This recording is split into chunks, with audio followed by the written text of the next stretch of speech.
Saudara pendengar yang kami kasihi dimanapun Anda berada. Anda kembali bersama kami dalam acara Telaga, Tegur Sapa Gembala Keluarga. Saya Gunawan Santoso dari Lembaga Bina Keluarga Kristen akan berbincang-bincang dengan Bapak Pendeta Dr. Paul Gunadi. Beliau adalah seorang pakar dalam bidang konseling. Perbincangan kami kali ini merupakan kelanjutan dari perbincangan kami terdahulu, yaitu tentang tanda pernikahan sehat. Kami percaya acara ini pasti bermanfaat bagi kita sekalian, dan dari studio kami mengucapkan selamat mengikuti. Pak Paul, pada kesempatan yang lalu kita membicarakan tentang 3 kriteria pernikahan yang sehat. Padahal sebenarnya yang Pak Paul katakan waktu itu ada 6 kriteria. Berarti masih ada 3 kriteria lagi yang akan kita perbincangkan pada kesempatan ini. Namun Pak Paul, supaya para pendengar kita ingat kembali, atau bahkan mungkin yang waktu itu tidak sempat mengikuti, mempunyai gambaran yang lebih lengkap, boleh Pak Paul menolong untuk mengulas kembali apa yang kita perbincangkan pada kesempatan yang lampau, Pak? Saya mengutip ulasan dari seorang bernama Tim Gardner. Beliau adalah seorang konselor pernikahan dan keluarga di Amerika Serikat. Nah, dia mengatakan bahwa ada 6 ciri atau tanda pernikahan yang sehat.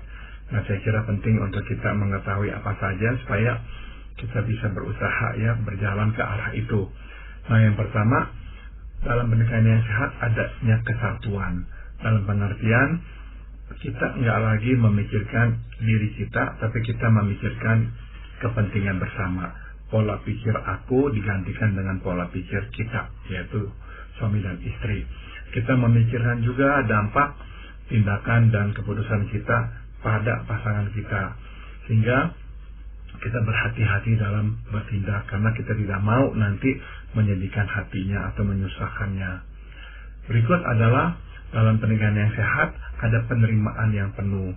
Kita tahu kita dikenal dan diterima apa adanya, dan dalam penerimaan yang penuh itu maka kita berani mengutarakan diri kita, berani bahkan juga berkonflik dengan pasangan, karena kita tahu dia tidak akan mengurangi penerimaannya atas diri kita. Nah, yang ketiga adalah adanya keintiman, baik itu secara emosional maupun secara fisik.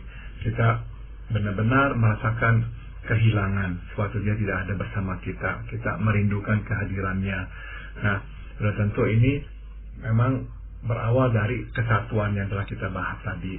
Di dalam kemanunggalan, kedekatan, kesatuan, maka kita akhirnya merasa kita sangat dekat dengan pasangan kita. Nah, dalam kedekatan emosional itulah barulah kedekatan atau keintiman fisik baru bisa terlaksana dengan baik. Nah, setelah 3 kriteria itu, kriteria yang keempat apa, Pak?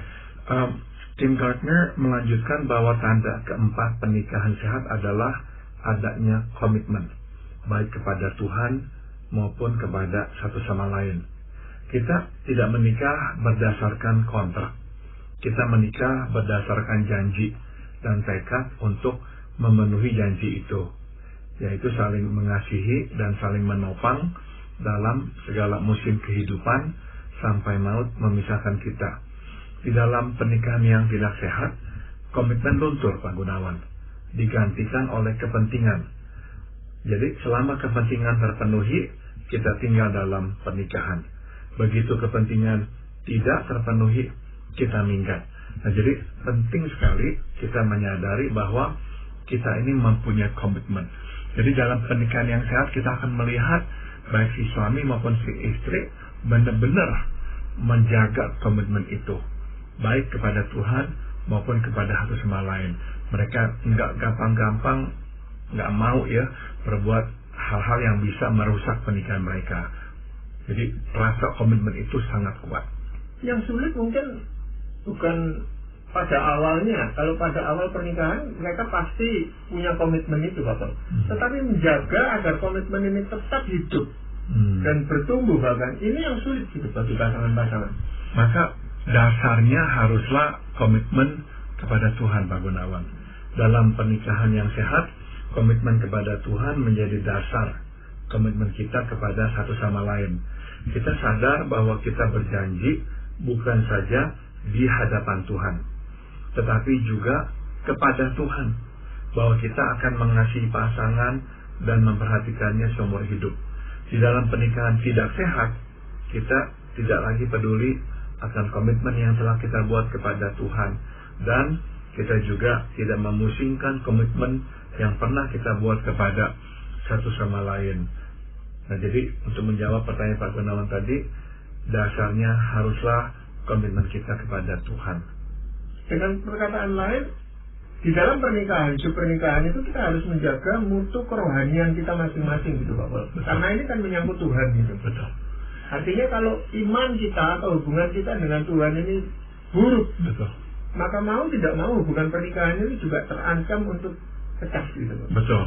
Kalau kita misalkan tidak lagi mempunyai komitmen kepada Tuhan untuk menjaga pernikahan ini, untuk hidup benar di hadapan Tuhan, untuk setia, nah nggak bisa enggak, tinggal tunggu waktu, kita akan mudah tergoda dan akhirnya jatuh ke dalam pencobaan.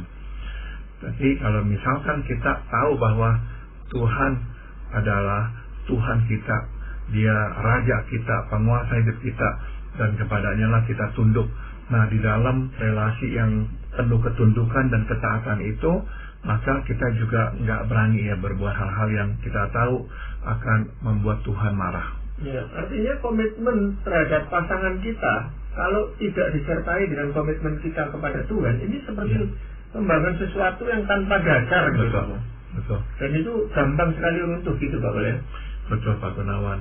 Memang ya, kita mesti mengerti relasi pernikahan itu nggak selalu mulus ya. Kadang kita harus mengalami kesulitan yang berat karena ketidakcocokan atau karena tindakan yang kita atau pasangan ambil yang akhirnya menimbulkan kekecewaan yang dalam. Di dalam situasi seperti itu, komitmen kepada Tuhan dan satu sama lain menjadi satu-satunya sauh atau jangkar yang membuat kita tinggal dan tidak lari Pak Gunawan. Sungguh-sungguh dalam kondisi-kondisi yang begitu berat ya, kita kehilangan alasan untuk tinggal dalam pernikahan. Kita akan berkata, buat apa? Tidak ada lagi apa-apa untuk saya dalam pernikahan ini. Nah, dalam kondisi seperti itu, yang tetap akan memegang kita adalah komitmen itu. Kita sudah berkomitmen kepada Tuhan, kita juga sudah berkomitmen kepada pasangan kita. Iya, dan komitmen terhadap pasangan saja tanpa berkomitmen kepada Tuhan itu saya rasa sangat rapuh sekali. Orang bisa berkomitmen terhadap pasangannya, tetapi ketika dia tidak punya komitmen dengan Tuhan, kehidupan pernikahan mereka pasti terancam gitu Pak. Iya, betul sekali Pak Gunawan. Iya. Tanda yang lain apa Pak Paul dalam pernikahan yang sehat itu? Tanda kelima pernikahan yang sehat adalah adanya pengampunan. Pernikahan adalah relasi terintim yang dapat dinikmati manusia, dan di dalam keintiman seperti itu dampak kesalahan yang diperbuat pasangan benar-benar mencapai puncaknya. Kita marah dan sakit hati ditipu teman, tetapi perasaan ini tidak dapat dibandingkan dengan perasaan marah ditipu pasangan sendiri. Kita marah dan sakit hati dihina teman, tapi perasaan ini tidak dapat dibandingkan dengan perasaan direndahkan oleh pasangan sendiri. Jadi memang dalam pernikahan kesalahan yang diperbuat oleh pasangan kepada kita benar-benar memukul kita secara langsung, secara telak Pak Gunawan. Maka untuk mengampuni itu memang menjadi lebih sulit karena ya kedekatan itu sendiri. Iya. Tetapi kalau ada orang yang berpandangan bahwa karena itu tidak perlu terlalu dekat, tidak perlu terlalu mengasihi, jadi dia memberikan ruang untuk hal-hal yang seperti ini, saya rasa juga tidak betul itu Pak Paul. Enggak ya Pak Gunawan. Jadi Tuhan itu memang mau kita belajar mengampuni, meskipun itu memang nggak gampang ya. Daripada kita memisahkan hidup sehingga tidak ada lagi orang yang bisa melukai kita, nah lebih baik memang kita yang menyatukan hidup dan mengambil resiko itu. Tapi ya nanti kita akan bertumbuh justru karena kita akhirnya bisa atau belajar mengampuni. Iya, tapi itu kan dasarnya adalah kasih itu Pak Paul. Orang kan tidak mungkin mengampuni seseorang itu kalau kita tidak mengasihi orang itu gitu. Betul, jadi memang dorongan untuk mengampuni mesti keluar dari pada dasarnya kita mengasihi dia. Jadi dalam kasih, akhirnya kita lebih mampu untuk mengerti kelemahannya dan mengampuni perbuatannya. Ini saya mau kaitkan dengan doa Bapa kami, Pak Gunawan. Tuhan mengajar kita para muridnya untuk berdoa, ampunilah kami akan kesalahan kami, seperti kami juga mengampuni orang yang bersalah kepada kami. Nah, kesalahan yang diperbuat pasangan adalah puncak dari semua kesalahan yang dapat diperbuat orang kepada kita. Itu sebab mengampuni pasangan yang bersalah kepada kita tidak mudah. Jadi benar-benar tuh kalau orang lain berbuat salah kepada kita, sepertinya itu memang kepada kita, tapi enggak begitu telak. Tapi kalau pasangan yang melakukannya, itu benar-benar dia bersalah kepada kita tuh. Nah, kesulitan mengampuni ditambah dengan kenyataan kita harus itu bersamanya setiap hari, Pak Gunawan. Itu berarti kita melihat perilakunya setiap hari, mendengar suaranya setiap hari. Belum sempat luka ini kering, kita kembali mesti melihat dan mendengarnya. Dan ini membuka kembali luka yang masih berdarah itu. Jadi memang nggak mudah mengampuni pasangan yang bersalah kepada kita. Ya karena ini kita bisa menganggap semacam pengkhianatan gitu terhadap kita. Kita sudah menyerahkan diri kita mengasihi dia, tetapi balasannya itu adalah melukai hati kita. Jadi kalau orang lain yang tidak terlalu dekat dengan kita, mungkin kita bisa abaikan. Ya. Tapi kalau pasangan kita kan tidak mungkin itu Pak, kalau kita abaikan. Iya. Ya, jadi selain dari mengkhianati kita ini cenderung melihat pasangan kita menjahati kita, Pak Gunawan. Karena kita ini berpikir begini, kamu tahu saya ini lemah di sini, saya ini bergantung pada kamu tahu saya mengasihi kamu dan sebagainya. Tapi kok kamu tega berbuat itu. Nah, jadi akhirnya tuh unsur bahwa kamu itu jahat dan menjahati saya itu kuat sekali, dan itu yang menambah kesulitan kita mengampuni pasangan. Iya. Dan ini tapi kita tetap harus belajar untuk bisa mengampuni pasangan kita itu, Bapak ya. Kita mesti sadari memang bahwa mengampuni sesungguhnya berlawanan dengan kodrat manusiawi, Pak Gunawan. Kodrat manusiawi adalah membalas atau setidaknya mengingat atau menyimpan kesalahan orang. Mengampuni adalah kodrat ilahi, sifat yang dimiliki oleh Allah. Ia menginginkan kita untuk memiliki kodratnya, mengampuni, sebab kita adalah anaknya. Jadi meskipun susah, tapi karena kita tahu ini adalah kodrat ilahi yang dia inginkan kita untuk miliki, ya kita mesti berusaha ke sana. Iya. Jadi seperti yang Tuhan Yesus sendiri katakan, mungkin bukan hanya mengampuni sekali 2 kali, bahkan sampai 70 kali 7. Ini bisa berlaku dan harus berlaku juga terhadap pasangan kita, gitu Pak boleh? Betul, dan tentu Pak Gunawan, Tuhan gak akan memberikan perintah kalau dia tidak yakin kita bisa melakukannya. Dan dia tahu kita akan bisa melakukannya karena dia akan menolong kita melakukannya. Jadi Tuhan gak akan memberikan kepada kita perintah yang dia sendiri tidak akan turun tangan menolong kita. Maka ini Pak Gunawan, mengampuni berawal dari satu langkah, yaitu mengambil keputusan untuk mengampuni. Dengan kata lain, mengampuni dimulai dengan mengajukan satu pertanyaan. Apakah saya mau mengampuni? Nah, bila kita jujur, kita mungkin terkejut mendengar jawabannya, yakni sesungguhnya kita tidak mau mengampuni. Tuhan tidak menuntut banyak. Dia tahu proses mengampuni berliku dan panjang. Namun, Dia menuntut kita untuk mengambil langkah pertama ini. Kita mesti mau memulainya. Jadi ini pertanyaan yang harus kita jawab. Mau apa tidak mengampuni? Iya. Seringkali kita berkata, ya mau, itu pasangan kita kok. Tapi, nah ini Pak Bos, masih ada embel-embelnya tapi. Ini yang sulit kita itu secara tulus mengampuni pasangan kita. Kita mau mengampuni dia kalau apa gitu. Kita memberikan syarat di sana.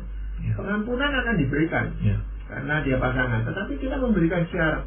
Kita sulit untuk berkata, saya mau mengampuni dia walau apapun, bagaimanapun keadaannya, saya tetap mengampuni dia. Ini yang sulit Pak Bos. Ya.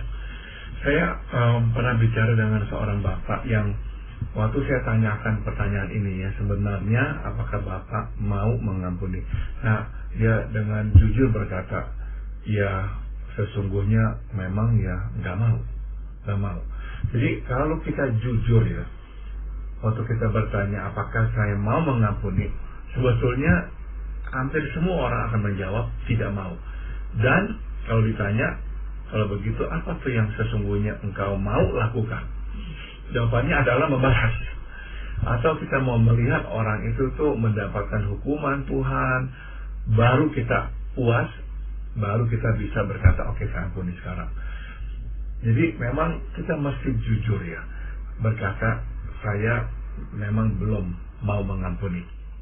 Nah, kalau kita berani jujur seperti itu Pak Gunawan, maka kita bisa datang kepada Tuhan apa adanya. Kita bisa berkata, Tuhan, sesungguhnya saya itu belum mau mengampuni. Sebetulnya saya maunya membalas dia. Nah, tolong saya Tuhan.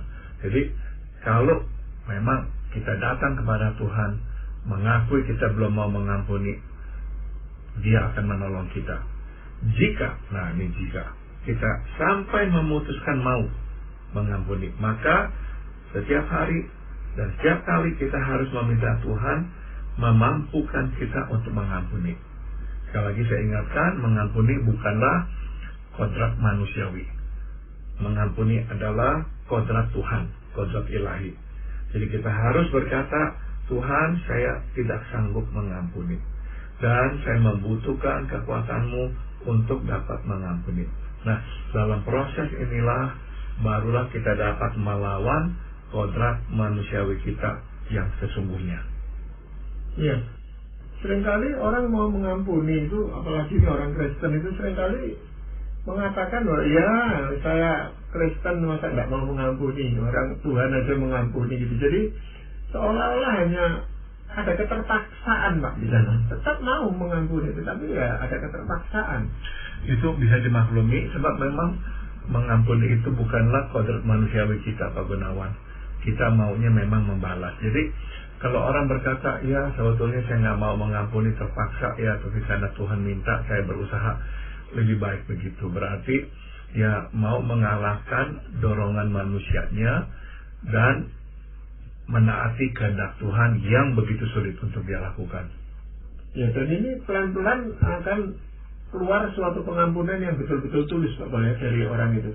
Pada akhirnya itu akan terjadi Pak Gunawan. Nah, jadi Tim Gardner menekankan pernikahan yang sehat ditandai dengan adanya pengampunan. Jadi kalau kita balik Pak Gunawan, pernikahan yang tidak sehat tidak ada pengampunan. Selalu ingat kesalahan. Nah, kita juga mesti belajar Pak Gunawan menumbuhkan dan menyuburkan iklim pengampunan di pernikahan. Nah, caranya bagaimana? Kita mesti membiasakan diri untuk tidak melihat kesalahan atau hal negatif pada pasangan. Mata yang tertuju hanya pada kekurangan pasangan akan mudah menemukan kesalahan dan akhirnya mencetuskan kemarahan. Makin banyak kesalahan, makin besar kemarahan, dan makin sulit mengampuni. Itu sebab kita harus ya sekali lagi membiasakan diri untuk tidak terpaku pada kekurangan pasangan. Sebaliknya, lihatlah dan pusatkan perhatian pada hal yang baik yang dilakukannya. Ingat, relasi dibangun bukan di atas kelemahan, melainkan di atas kekuatan. Dan makin kita memperhatikan dan menghargai kekuatan pasangan, makin ia termotivasi untuk menambal kekurangannya. Ya, jadi memang kekuatan ini pun dibutuhkan dari Tuhan supaya memberikan kekuatan kepada kita untuk bisa mengampuni, bahkan melupakan apa yang dia lakukan yang sudah menyakiti kita Pak Wale. Ya. Tetapi tetap kita wajib itu untuk memberitahukan kepada pasangan kita bahwa sebenarnya ini merupakan suatu pengorbanan yang cukup sulit untuk kita lakukan itu. Ya, kita mudah-mudahan aja ya nggak harus ya mengampuni pasangan atas kesalahan yang sangat besar dan pribadi ya.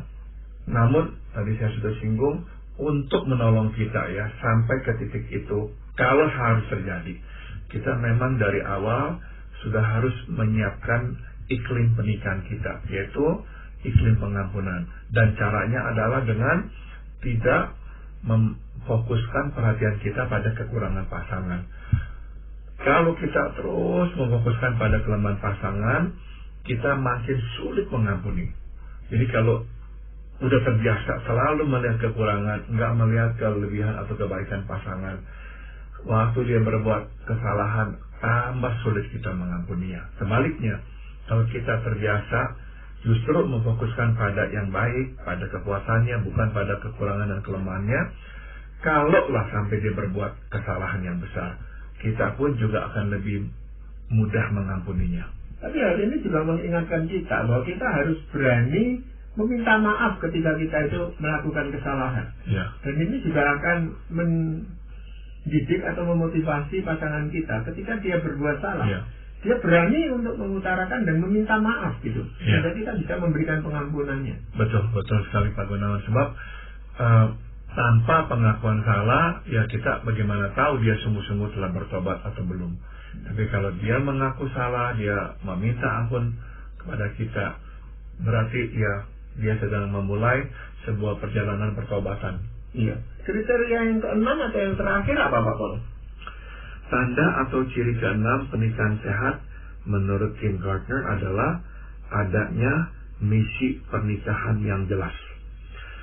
Dia menjelaskan bahwa dalam pernikahan yang sehat, kita tahu dan percaya bahwa pernikahan kita mempunyai tujuan ilahi.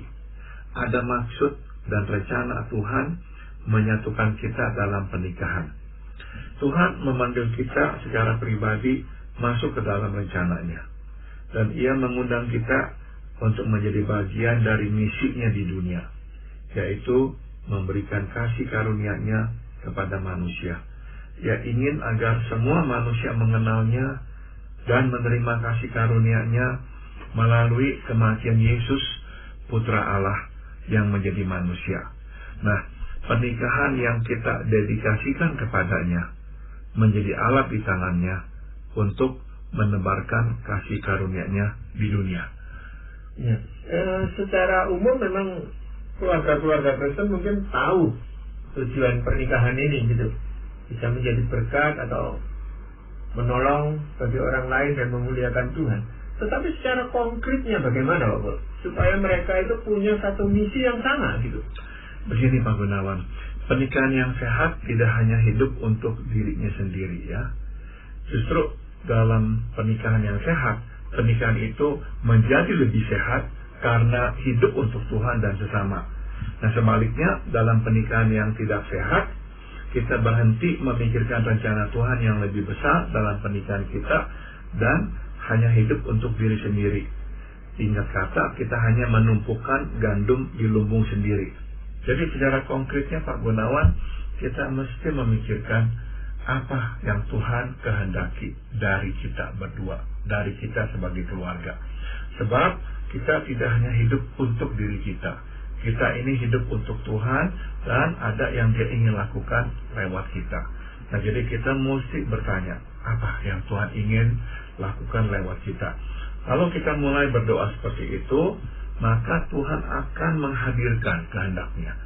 Dia akan memunculkan satu pelayanan, Dia akan memunculkan satu kebutuhan tanpa kita minta-minta. Ada datang orang ini, apa kebutuhan ini. Nah, kita akhirnya tahu Tuhan sedang menghadirkan keadaan-keadaan itu supaya kita berbuat sesuatu untuk bisa menolong atau memecahkan masalah di situ. Jadi dalam konteks itulah kita nggak lagi hidup untuk diri kita, kita menjalankan misi Tuhan di bumi ini. Pernikahan kalau tidak mempunyai misi yang jelas seperti ini Pak Gunawan, benar-benar ia hanya hidup hari lepas hari untuk kepentingannya sendiri. Tapi pernikahan yang jelas mempunyai misi ini, mereka itu benar-benar akan menjadi orang-orang yang terus bertumbuh. Jadi sebenarnya tatkala kita menolong orang lain dalam melakukan misi itu, ini tidak lain kita juga menolong hidup pernikahan kita sendiri supaya semakin menjadi lebih sehat gitu Pak Bale. Betul sekali Pak Gunawan. Sebab sekali lagi kita mau mengutip yang tadi yang kita sudah bahas ya tentang firman Tuhan. Sewaktu kita memberi, kita akan diberi. Sewaktu kita menyegarkan orang, kita akan disegarkan. Nah, justru dalam pernikahan, kalau kita menyegarkan orang, menolong orang, justru pernikahan kita akan ditambahkan oleh Tuhan menjadi lebih kuat. Ya, ini untuk mengakhiri perbincangan ini, apakah ada ayat firman Tuhan yang ingin Bapak sampaikan? Amsal 11 ayat 26 mengingatkan, siapa menahan gandum, ia dikutuki orang, tapi berkat turun di atas kepala orang yang menjual gandum. Tatkala kita menyadari dan menerima bahwa pernikahan kita adalah bagian dari rencana Allah untuk membagikan kasih karunia-Nya, kita akan makin rela dipakai olehnya. Kita tidak lagi menahan gandum atau menahan berkat. Sebaliknya, kita siap membagikan gandum atau berkat, dan makin kita membagikan gandum. Tentunya kita juga memohon hikmat dari Tuhan supaya gandum yang kita bagikan itu tidak membuat kita hidup miskin gitu Pak Bayan, atau hidup dalam kekurangan karena sudah dihambur-hamburkan, dan Tuhan tidak menghendaki itu juga, saya rasa. Betul. Ya, Bapak, terima kasih sekali untuk perbincangan kali ini, dan saya percaya bahwa perbincangan kita ini akan menjadi berkat bagi banyak orang, sehingga hidup pernikahan yang sehat itulah yang menjadi kehidupan keluarga kita masing-masing. Para pendengar sekalian, terima kasih Anda telah mengikuti perbincangan kami dengan Bapak Pendeta Dr. Paul Gunadi dalam acara Telaga, Tegur Sapa Gembala Keluarga. Kami baru saja berbincang-bincang tentang tanda pernikahan sehat, bagian yang kedua dan yang terakhir. Dan bagi Anda yang berminat untuk mengetahui lebih lanjut mengenai acara ini, silakan menghubungi kami lewat surat. Alamatkan surat Anda ke Lembaga Bina Keluarga Kristen atau LBKK, Jalan Cimanuk 56, Malang. Kami juga mengundang Anda mengunjungi situs kami di www.telaga.org. Saran-saran, pertanyaan, serta tanggapan Anda sangat kami nantikan. Akhirnya dari studio kami mengucapkan terima kasih atas perhatian Anda, dan sampai jumpa pada acara Telaga.